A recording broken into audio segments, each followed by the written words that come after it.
गणेश उत्सव अगदी जवळ आलाय आणि बाप्पाच्या स्वागतासाठी महाराष्ट्र सज्ज होतं. पण या सुंदर मनमोहक गणेश मूर्ती घडतात तरी कुठे, आणि त्यामागे असते तरी किती मोठी मेहनत. याच उत्सुकतेपोटी आज आपण आलो आहोत रायगड जिल्ह्यातील प्रसिद्ध गणेश नगरी पेणमध्ये. इथल्या छोट्या छोट्या गल्ल्यांमध्ये बाप्पांच्या एकापेक्षा एक सुंदर रूपांना आकार दिला जातो. आणि आजच्या या प्रवासात आपण पाहणार आहोत पेणच्या कासाराळीपासून अमरापूरपर्यंतची बाप्पांच्या मूर्तीची ही खास दुनिया.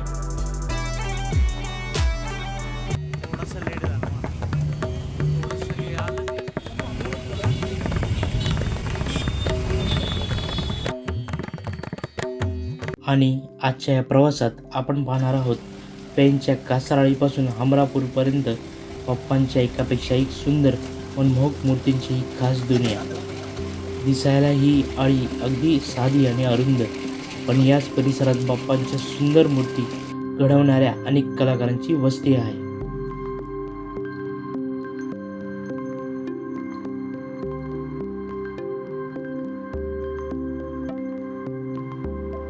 पेणची गणेश मूर्ती एक केवळ मूर्ती नसून अनेक कलाकारांच्या कौशल्यातून आणि मेहनतीतून तयार होणारी कला आहे.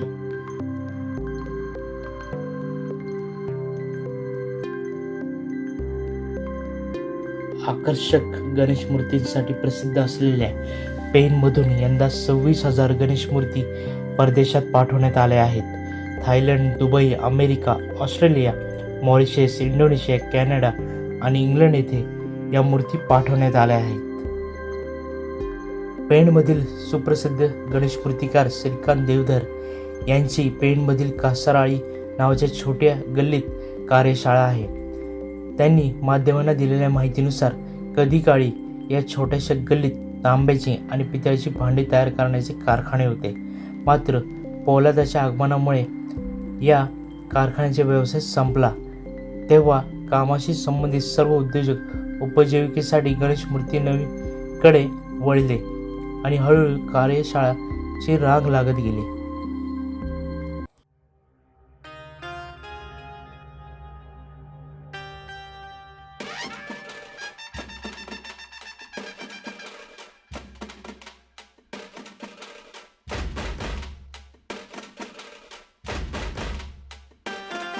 गणेश मूर्तींचे माहेरघर पेणच का, असा प्रश्न काहींना पडणे स्वाभाविकच आहे.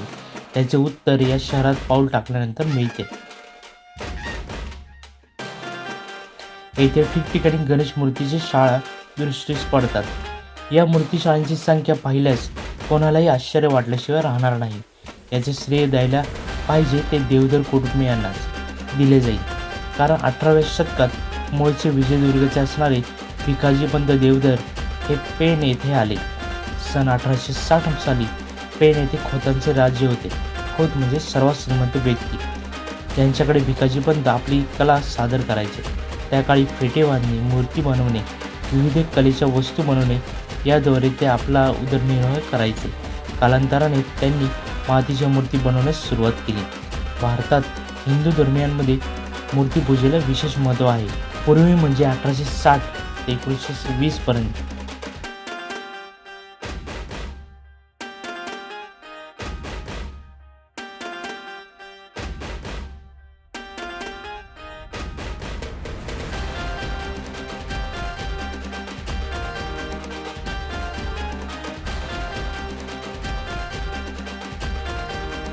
गणेश मूर्तीचे पूजन ही पूर्वापरच चालत आलेली प्रथा आहे. यामागचे कारण असे की या सृष्टीतील ईश्वराने निर्मिलेले हे सर्व काही नश्वर आहे.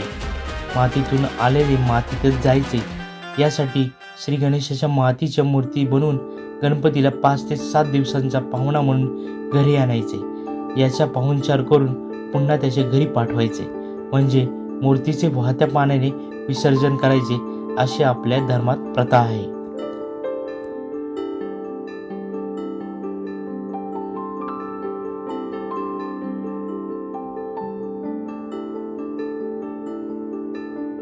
एकोणीसशे 20 या काळात गणेश मूर्ती बनवण्याची कला फक्त मर्यादितच होती.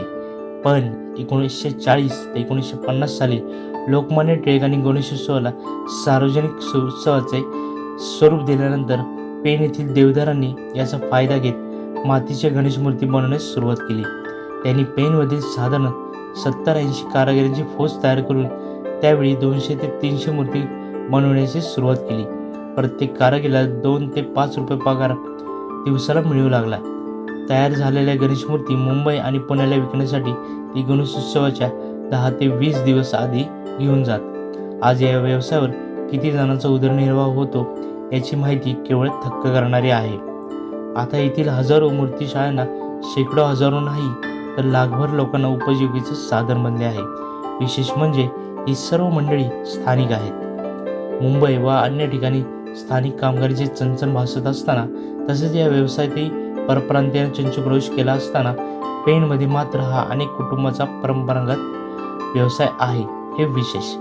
या कारखानदारांना घरातील मंडळींचे सहकार्य शक्य नसेल त्यांच्यासाठी स्थानिक तरुण उपलब्ध असतातच.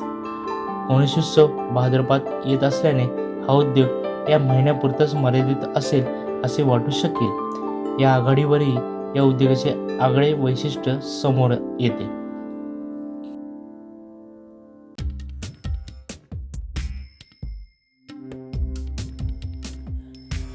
गणेश मूर्तीचे पूजन ही पूर्वापार चालत आलेली प्रथा आहे. यामागचे कारण असे की या सृष्टीतील ईश्वराने निर्मिलेले हे सर्व काही नश्वर आहे. मातीतून आलेले मातीतच जायचे यासाठी श्री गणेशाच्या मातीच्या मूर्ती बनवून गणपतीला 5 ते 7 दिवसांचा पाहुणा म्हणून घरी आणायचे. याचा पाहुणचार करून पुन्हा त्याच्या घरी पाठवायचे म्हणजे मूर्तीचे वाहत्या पाण्याने विसर्जन करायचे अशी आपल्या धर्मात प्रथा आहे.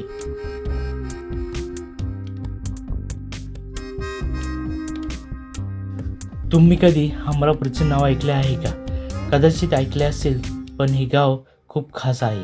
100 वर्षापूर्वी येथे एका कारागिराने मातीपासून गणपतीची मूर्ती तयार करण्याचे काम सुरू केले. आता या गावात दरवर्षी 3 कोटी मूर्ती तयार केल्या जातात.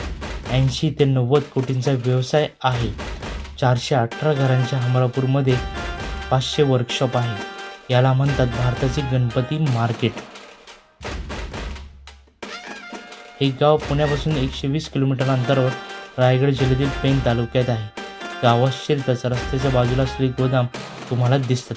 अनेक दिवसापासून सर्वांच्या बाहेर ट्रक उभे दिसतात. यात लहान मोठ्या मूर्ती लोड केल्या जातात आहेत.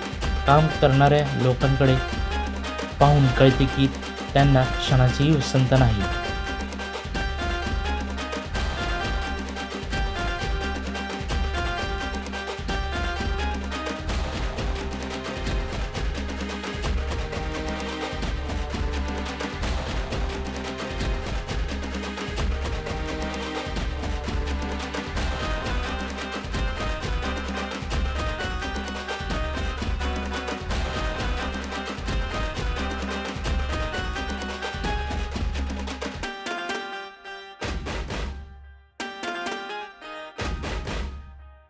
गणपती मार्केट हे नाव येथे तयार झालेली मूर्ती अमेरिका, ब्रिटन, जर्मनी, जपान, ऑस्ट्रेलियासह अनेक देशात जातात.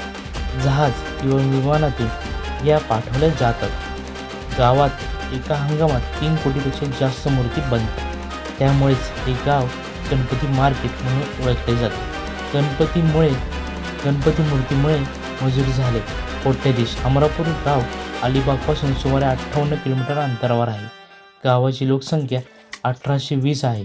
प्रत्येक घरातील किमान एक व्यक्ती मूर्ती बनवण्याचे काम करतो. जास्तीत जास्त लोकांनी आपल्या घरातच गोदाम आणि वर्कशॉप बनवले आहे. गावातील श्रीराम पाटील 10 वर्षापूर्वी मुंबईत मजुरी करायचे. तेथे उदरनिर्वाहासाठी अडचणी आल्यानंतर ते गावी परतले आणि मूर्तीच्या वर्कशॉपमध्ये काम करायला लागले. या दरम्यान त्यांनी पारंपरिक मूर्तीऐवजी वेगवेगळ्या मूर्ती बनवण्याची कल्पना सुचली. 5 वर्षापूर्वी त्यांनी कुटुंबातील 6 सदस्यांच्या मदतीने वर्कशॉप सुरू केले. आता त्यांची मूर्ती अमेरिका, UAE, ऑस्ट्रेलिया आणि मलेशियात जातात.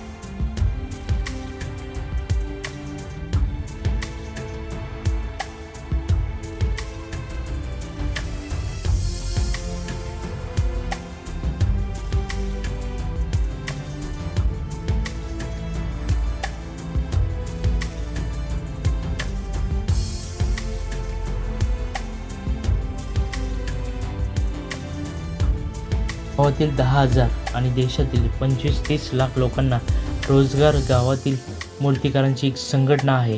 गणेश मूर्तिकार उत्कर्ष मंडळाचे महाराष्ट्र अध्यक्ष अभय म्हात्रेंनुसार मूर्ती साच्यात ओतणे, पॉलिश करणे आणि रंगांना फायनल टच देणे तसेच कृत्रिम आभूषणांना सजवण्याचे काम वेगवेगळे लोक करतात. आमच्या हमरापूर गावात 10,000पेक्षा जास्त लोक हा व्यवसाय करत आहेत. वाहतूक आणि मूर्तींची देखभाल विक्री करण्याचा समावेश आहे. ही संख्या 30,000 होते. संपूर्ण पेण तालुका आणि त्याच्या बाहेरचे लोक जोडलेले आहेत. 25-30 लाख लोकांच्या उदरनिर्वाह गावात तयार होणाऱ्या मूर्तींवर होतो. यात केरळ, गुजरात, राजस्थानी लोकांचा समावेश आहे. हे लोक मूर्ती तयार करण्यासाठी नारळाच्या शेंडीपासून बनवणारी काबल, शाडू माती आणि प्लास्टर ऑफ पॅरिसचा तयार करतात.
गावातील बहुतांश विद्यार्थ्यांनी फाईन आर्ट्सची निवड केली.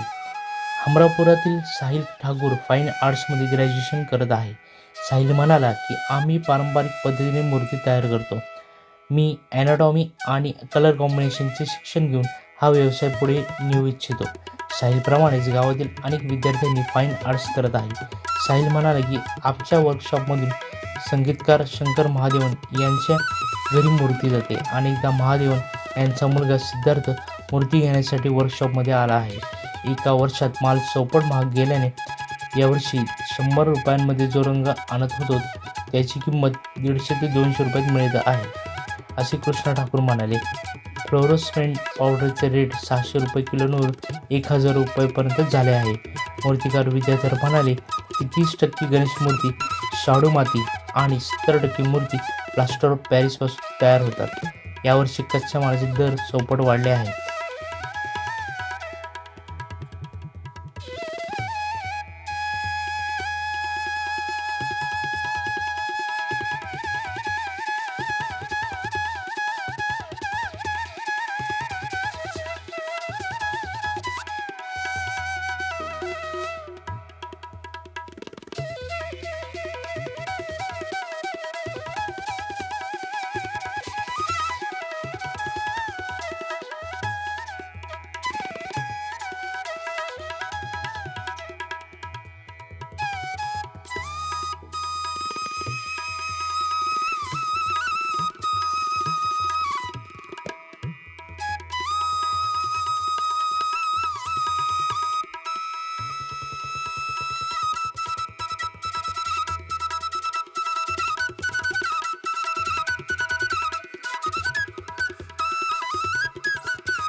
व्हिडिओ तुम्हाला आवडला असल्यास आपल्या डिवाइन टेलिस मराठी या चॅनलला लाईक, सबस्क्राईब करा आणि शेअर करायला विसरू नका. गणपती बाप्पा मोरया, मंगलमूर्ती मोरया.